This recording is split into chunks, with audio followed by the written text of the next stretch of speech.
এবার আসুন আমার ভাইয়েরা, সামনের পৃথিবী ভয়াবহ। এই সামনের ভয়াবহ পৃথিবীর জন্য আল্লাহর হাবিব সাল্লাল্লাহু আলাইহি ওয়াসাল্লাম হাদিসের ভিতরে যা বলে গিয়েছেন আর চোখের সামনে মিলে যাচ্ছে। নবীজি সাল্লাল্লাহু আলাইহি ওয়াসাল্লাম হাদিসের ভিতরে বলেছেন, এরপরে নবীজি বলেন, লা তাকুমুস সাআত, ততক্ষণ কিয়ামত হবে না, হাত্তা ইয়াসুদা কুল্লু কাবিলাতিন মুনাফিকুহা, এলাকা এলাকায় মুনাফিক আল্লাহদ্রোহী ফাসিকগুলো নেতা হয়ে যাবে। মুনাফিকের নেতৃত্বে এলাকা এলাকায় চলবে, ঠিক কিনা বলে? চলে, বলেন চলে। লা তাকুমুস সাআতু, ততক্ষণ কিয়ামত হবে না, হাত্তা ইয়াক্তাতিলা ফিয়াতান দাওয়াহুমা ওয়াহিদা, একই দলের নেতা কর্মী একজন আরেকজনকে মারবে, কাটবে, শুধুমাত্র পদ পদবীর জন্য মারামারি কাটাকাটি করবে, ঠিক কিনা বলে? এরপরেরটা মিলান নবীজির হাদিস, একটাও 1 ইঞ্চি আপনি বলতে পারবেন না যে হুজুর মিলে নাই। যদি পারেন আপনি দাঁড়ায় বলেন, হুজুর এটা মিলে নাই। এরপরে আল্লাহর হাবিব বলেন, লা তাকুমুস সাআতু, ততক্ষণ কিয়ামত হবে না, হাত্তা ইয়াতাতাওয়ালান নাসু ফিল বুনিয়ান, জায়গায় জায়গায় বিল্ডিং করার জন্য মুসলমান প্রতিযোগিতা করবে, সুদে টাকা আনবে, সুদে টাকা এনে এনজিও থেকে ঘর বাড়ি বানাবে, সুদ দিয়ে টাকা এনে বিল্ডিং বানায়া বিল্ডিং এর ভিতরে মুসলমান ঘুমাবে, ঠিক কিনা বলে? মিলে? লা তাকুমুস সাআতু, ততক্ষণ পর্যন্ত কিয়ামত হবে না, হাত্তা ইউকবিদাল ইলম, যতক্ষণ না জ্ঞান উঠা না নিবে। আজ তাকায় দেখবেন ইলম আছে এমন লোকের সংখ্যা বড়ই কমে গেছে, ঠিক কিনা বলে? ওয়া তাকসুরাজ জালাজিল, প্রচুর পরিমাণে শুধু ভূমিকম্প হবে। ও মুসলমান, তাকায় দেখেন ইন্দোনেশিয়ার দিকে, তুরস্কে ভূমিকম্প হতে না হতে ইন্দোনেশিয়ার বুকে ভূমিকম্প হয়ে গেল তুরস্কের পরপর। তার মানে হলো তুরস্কের কান্না থামতে না থামতে ইন্দোনেশিয়ায় ভূমিকম্প হলো। তুরস্কে ভূমিকম্প হয়েছিল 7.8 মাত্রা, 7.8 মাত্রার ভূমিকম্প। এবারই নতুন না, 1939 সালেও তুরস্কে হয়েছে, 60,000 মানুষ মারা গিয়েছে। 2020 সনে আরেকবার হয়েছে, অনেক মানুষ মারা গেছে। আর এবার যে ভূমিকম্প তুরস্কে হয়েছে, সারা দুনিয়াকে কাঁদিয়েছে। বোনের মাথার উপরে হাত দিয়ে রেখেছে, দেওয়ার পরে বোনের মাথা যেন মগজগুলা বের হয়ে না যায়। বাপ সন্তানের মুখের ভিতরে পানি খাওয়ায়া দিচ্ছে, সন্তানকে কালেমার তালকিন দেওয়া হচ্ছে, সন্তানকে কালেমা পড়ানো হচ্ছে। মা ভয়াবহ ভূমিকম্পের সময় সন্তান প্রসব করে দিয়েছে। এমনও নারী পাওয়া গিয়েছে হিজাব ছাড়া বের হবে না। উদ্ধার কর্মী অবাক হয়ে গেছে, হিজাব কোত্থেকে পাবো? হিজাব একজন উদ্ধার কর্মী এগিয়ে দিয়েছে। সব উদ্ধার কর্মীরা বলে, তুমি হিজাব কোত্থেকে পেলে? উদ্ধার কর্মী বলছে, আমি জানতাম এখানে এমন একটা নারী বসবাস করে, আমার বাসাটা এখানে। জীবনে কোনোদিন তাকে হিজাব ছাড়া দেখি নাই। আমার মন বলতেছিল, আল্লাহ সবাইকে যদিও পাকড়াও করে, এই নারীকে আল্লাহ বড় পছন্দ করবে, আল্লাহ পাকড়াও করবে না। এই জন্য আমি হিজাবটা নিয়ে এসেছিলাম। সারা জীবন যে হিজাব পরেছে, এই নারী হিজাব ছাড়া বের হতে চাবে না। জোরে কোন আল্লাহু আকবার। কি মনে করছেন আমার ভাই? পৃথিবীর মধ্যে এখন আযাব পুরা নেমে আসতেছে। এরপরে রাসূল বলছেন এমন সময় আসবে ইয়াতাকারাবুজ জামান, সময় সংকুচিত হবে, সপ্তাহ পার হয়ে যায়, মনে হয় একদিন গেছে, মাস ঠিক ঠিক না ভাই, মুরব্বী কি কর ঠিক না? ইয়াতাকারাবুজ জামান, জমানা একেবারে সংকুচিত হয়ে গেছে। একটা মাস চলে যায় সপ্তাহের মতো, একটা বছর চলে যায় একটা মাসের মতো। এমন যখন শুরু হবে বুঝবেন কিয়ামতের সময়টা নিকটবর্তী হয়ে গেছে। আমি কি ঠিক বলছি ভাই? সময়টা নিকটবর্তী হয়ে গেছে, একেবারে সময় সংকুচিত হয়ে গেছে। এরপরে নবীজি সাল্লাল্লাহু আলাইহি সাল্লাম বলছেন ওয়াতাযহারাল ফিতান, এমন সময় আসবে ওয়াতাযহারাল ফিতান, জায়গায় জায়গায় সব ফিতনা আর ফিতনা চলবে। এখন দেখেন বাজার ঘাটে ফিতনা আছে না নাই? এমন কি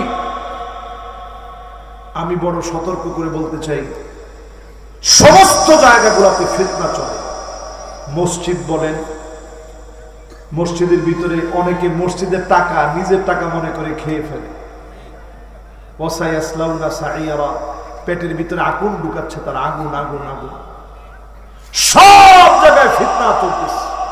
মসজিদ, মাদ্রাসা, মাহফিল, সমস্ত নেক কাজের ভিতরে পর্যন্ত ফিতনা ঢুকে গেছে, ঠিক কিনা বলে? এই বছর শুধু আমার দাওয়াত নিয়ে অসংখ্য অভিযোগ যে হুজুর আপনি তো আমাদের এখানে আসলেন না। আমি বলছি আপনি দাওয়াত নিছেন কার কাছ থেকে? কয় হুজুর উমুকের কাছে দাওয়াত নিয়ে সব টাকা তারে দিয়ে দিছি। আমি কই এমুক নামের কোন ব্যক্তি আমার নাই। আজকের মাহফিলে পরিষ্কার বলে দিই, কোন ব্যক্তিকে দিয়ে কোনো দাওয়াত নেবেন, সরাসরি গিয়ে ওই হুজুরকে দাওয়াত দিবেন। আমার মাহফিলের নিয়ম হচ্ছে একটা ফর্ম পূর্ণ করতে হয়। আমার মসজিদ মুগদা মদিনাবাগ বাইতুল অদব মসজিদ, ঢাকা মুগদা মদিনাবাগে। সেখানে জুমাবারে যাবেন, নামাজ পড়বেন, নামাজের পর ফর্ম পূর্ণ করবেন। ফর্মের ভিতরে 15টা শর্তাবলী আছে মাহফিল কেন করবেন। এই মাহফিল যে দিন কায়েমের জন্য, এটা এই 15টা শর্তের ভিতরে পুরোপুরি আপনাকে বোঝানো হয়েছে। আপনি ভালো করে মনোযোগ দিয়ে পড়বেন, সিগনেচার করে আসবেন, এরপরে আমরা সিদ্ধান্ত দিব মাহফিলটা নেওয়া যাবে কিনা। এইভাবে যদি মাহফিল করেন ইনশাআল্লাহ সেদিন বেশি দূরে নয়, এই মাহফিল কালেমার পতাকা উড্ডীনের জন্য সহায়ক হবে, ঠিক কিনা বলেন? ধোঁকাবাজদের খপ্পরে পড়বেন। অনেকে টাকা পয়সা দিয়ে দিছে, দিয়ে পরে কইছেন যে হুজুর আপনি ধোঁকা দিচ্ছেন। আমি বলছি না, খবরদার, আমি ধোঁকা দিব কেন? আমি অসুস্থ শরীর নিয়ে আজকের মাহফিলে আসি। দেখেন আমি একটা রিংয়ের উপরে এখনো বসা আছি, একটা পিলো, ওই পিলোর উপরে আমি বসা আছি। 4 মাস ধরে আমি অসুস্থ শরীর নিয়ে মাহফিল করতেছি, কারণ এগুলো ওয়াদাবদ্ধ। একটা মাহফিল আমি বাদ দিইনি আলহামদুলিল্লাহ। 9 বছরে কোনোদিন আমি দাওয়াত নিয়েছি, কিন্তু আমি যাই নাই, এটা হয় নাই। দেশে ছিলাম অবশ্যই মাহফিলে গেছি, সব দিকে ফিতনা ঢুকে যাবে। এরপরে রাসূল বলছেন ওয়ায়াকসুরাল হারাজ, আল কাতলুল কাতল, হত্যার পরে হত্যা বেড়ে যাবে। যে মারবে সে জানবে না কেন মারলাম, যে মরবে সেও জানবে না কেন মরলাম।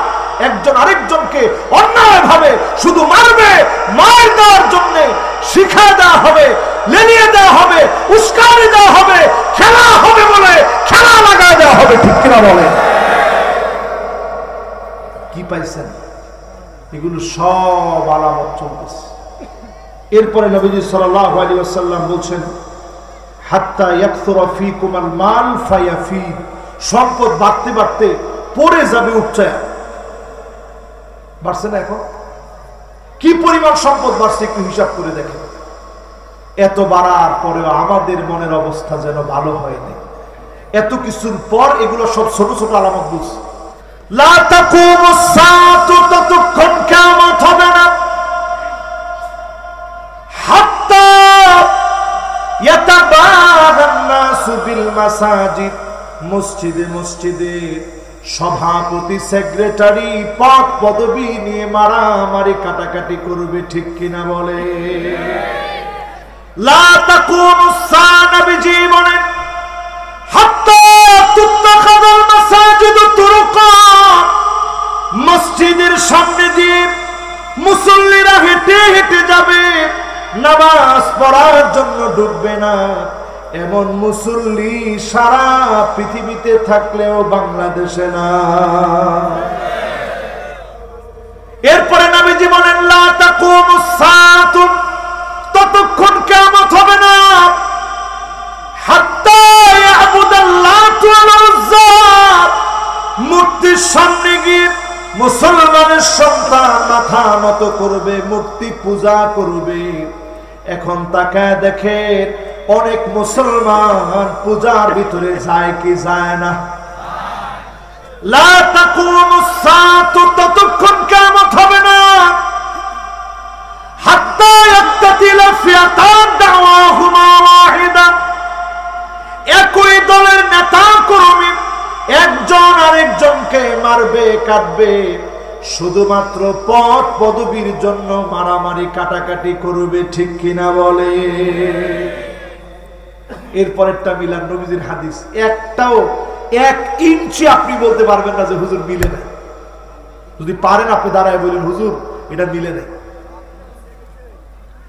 এরপরে আল্লাহর হাবিব বলেন লা তাকুমুস সাআতু, ততক্ষণ কিয়ামত হবে না হাত্তা ইয়াতাতাওয়ালান নাসু ফিল বুনিয়ান, জায়গায় জায়গায় বিল্ডিং করার জন্য মুসলমান প্রতিযোগিতা করবে, সুদে টাকা আনবে, সুদে টাকা এনে এনজিও থেকে ঘর বাড়ি বানাবে, সুদে টাকা এনে বিল্ডিং বানায়া বিল্ডিং এর ভিতরে মুসলমান ঘুমাবে, ঠিক কিনা বলে? মিলে? এরপরে নবীজি বলেন লা তাকুমুস সাআত, ততক্ষণ কিয়ামত হবে না হাত্তা ইয়াসুদা কুল্লু কাবিলাতিন মুনাফিকুহা, এলাকা এলাকায় মুনাফিক আল্লাহদ্রোহী ফাসিকগুলো নেতা হয়ে যাবে, মুনাফিকের নেতৃত্বে এলাকা এলাকায় চলবে, ঠিক কিনা বলে? চলে? বলেন চলে? এরপরে আল্লাহর হাবিব বলেন লা তাকুমুস সাআতু, ততক্ষণ পর্যন্ত কিয়ামত হবে না হাত্তা তাউদা আরদুল আরব মুরুজান ওয়া আনহারা, গোটা আরবটা সবুজ শ্যামল হয়ে যাবে। 10 দিন টানা বৃষ্টি হয়েছে, আরব সবুজ হয়ে যাচ্ছে।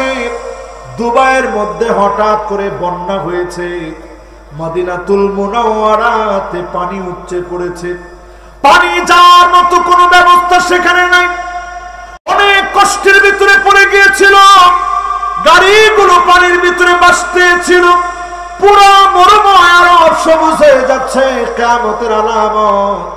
আল্লাহর হাবিব 1450 বছর আগে বলে গেছে, আজ পুরাপুরি মিলে যাচ্ছে মুসলমান।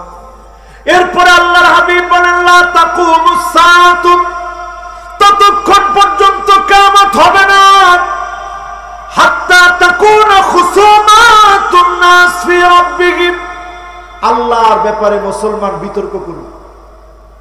এখন দেখেন কিছু বাউল আছে, কোরআন হাদিস কিচ্ছু জানে না। আমাদের দেশে একটা বদ অভ্যাস কি জানেন? মানুষ মাইকটা পাইলেই নসিহত করতে কেউ কম করে না, নসিহত করতে হাবি জাবি বইলা কয় যে আল্লাহ বলছে এটা করেন, আল্লাহ কইছে না, আবার কইয়া আপনাদেরকে জিজ্ঞেস আল্লাহ কইছে না। আচ্ছা এখন আপনাদের জিজ্ঞেস আপনি কি বলবেন? বলেন আল্লাহ বলছে, এটা বললেই হয় কোরআন হতে হবে, না হলে হাদিসে কুদসি হতে হবে।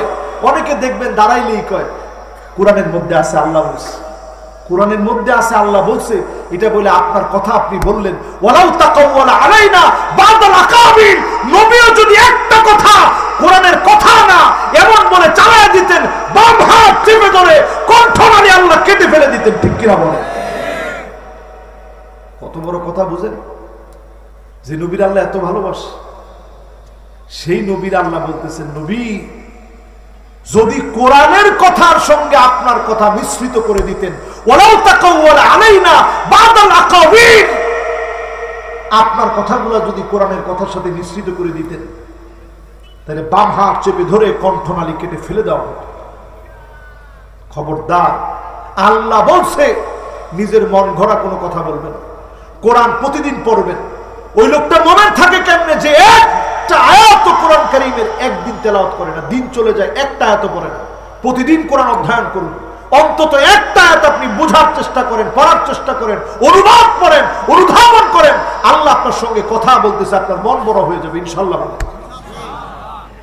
এরপরে আমার ভাইরা, লা তাকুমুস সাআতু, ততক্ষণ কিয়ামত হবে না, হাত্তা ইয়াকতুলা জারাহু, প্রতিবেশী প্রতিবেশীকে দলীয় কারণে মেরে ফেলবে। মারেনি এখন? আখাহু, ভাই ভাইকে মেরে ফেলবে একটু সম্পত্তির জন্য। আবাহু, এমনকি বাপকে শহীদ করে দিবে, মাকে মেরে ফেলবে।